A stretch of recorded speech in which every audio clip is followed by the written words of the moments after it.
Hey everyone, this is PrinceWatercress, and welcome to a brand new Let's Play. This time around, it is Aerial Assault for the Game Gear. There is a Sega Master System version of the game, but it is quite different from this one. If you can't already tell, this is a horizontal shoot-'em-up, something I have never, ever really played on the channel before. This game can basically be seen as a horizontal shmup for people with aversions to horizontal shmups. And as soon as we press the start button, we can select between one-player mode and two-player mode, and with that, we can start the game. There are 6 missions, spread across 4 rounds, and the first mission is round 1-1. And controls here are very, very simple. You move around with the control pad. Both the 1 and 2 buttons let you shoot. That's it. You gain points as you survive and as you shoot things down. You can also only have up to 2 bullets on the screen at any given time, so that is a thing.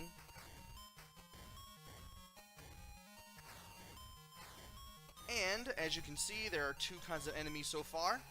We got the ones coming towards us that shoot. Everything is one-hit death unless you have a barrier, which I will talk about later. For now, though, you want to make sure you shoot at something only when you're lined up with it, and try not to shoot anything if it's not lined up with you. We've already seen 2 kinds of power-ups so far. The little green thing with the S on it increases our speed. We can collect up to 3, but if we do that, we're going to move super fast, and you can have too much speed in this game. The light blue bubble with the P on it gives us a power-up that powers up our weapon. Our first weapon power-up is this little homing shot, which isn't the best. You had to be somewhat close to something in order to shoot it down. So don't shoot at anything that isn't far away unless you want the shots to fly around in very, very weird directions, because if you do that, that's what's going to happen. Also, as you go through the stage here, you go from afternoon to evening, and it's actually pretty nice.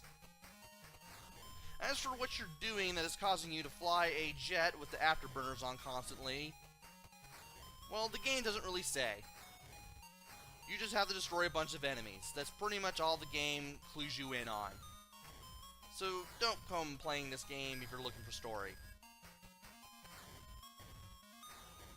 Anyway, there are 2 kinds of flying enemies that come after us. And there's our next power-up, which is this big green laser, which is a lot more powerful than homing shot. You lose homing ability, though, but that's alright. Anyway, there are 2 kinds of enemies.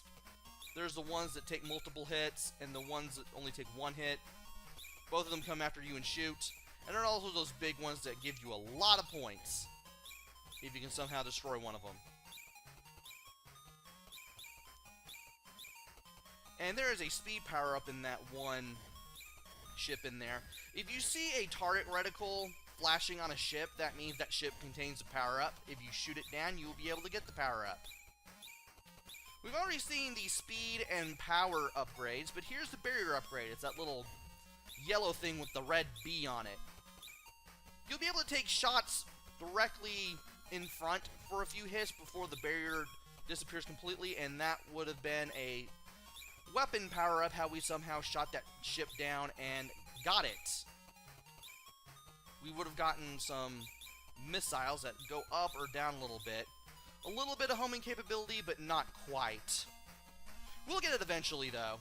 We'll be able to see all of the weapon shot types eventually, as we go into round 1-2.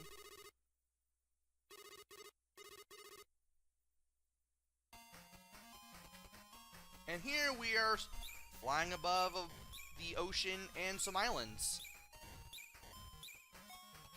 And here is the missiles. They go up or down just a little bit, though, not too much. You still want to be mostly lined up with anything that you want to shoot down before you shoot at it, just because of how this game is.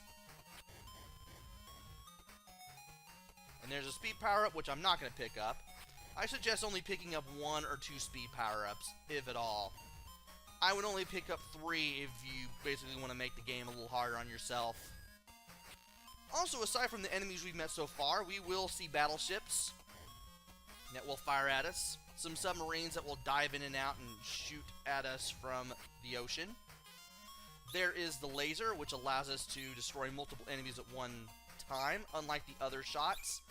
These do not disappear upon contact with an enemy, instead they just glide straight through the enemy and will take out anything behind it as well. So you can take out multiple enemies with the laser. It's a very good weapon, but it's not the most powerful one. And of course we have these little, I want to say Gundams. Really cut it close there, almost died. And here is the three-way shot.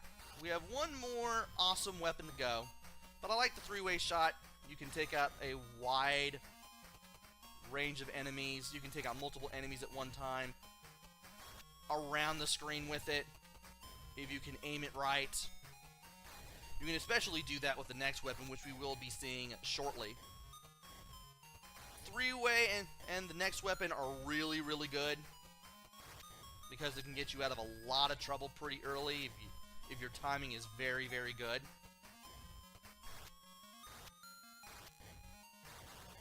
It also lets you take out even the big planes with ease, like the ones we saw in round 1 rather.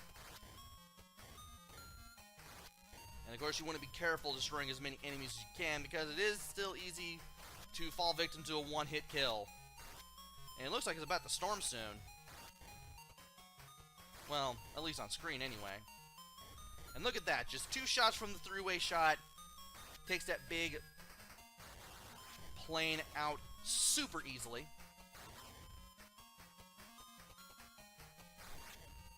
And we should be seeing another weapon power-up very, very shortly.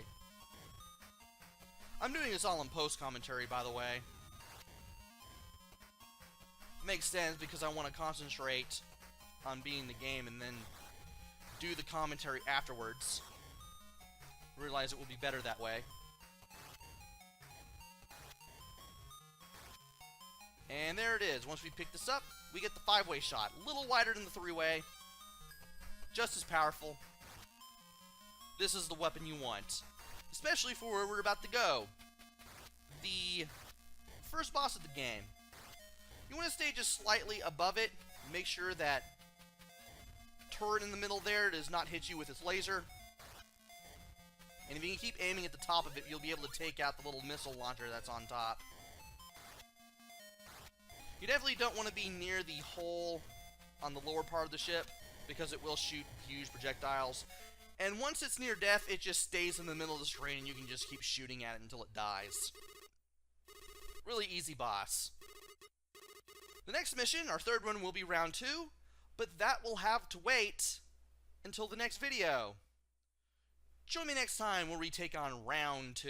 This is going to be a pretty short game. It is a Game Gear game after all. But it will be interesting, and you may want to pick it up for a good 30-minute to 1-hour mindless diversion, who knows. Until then, this is PrinceWatercress. Take care, stay safe, and thanks for watching!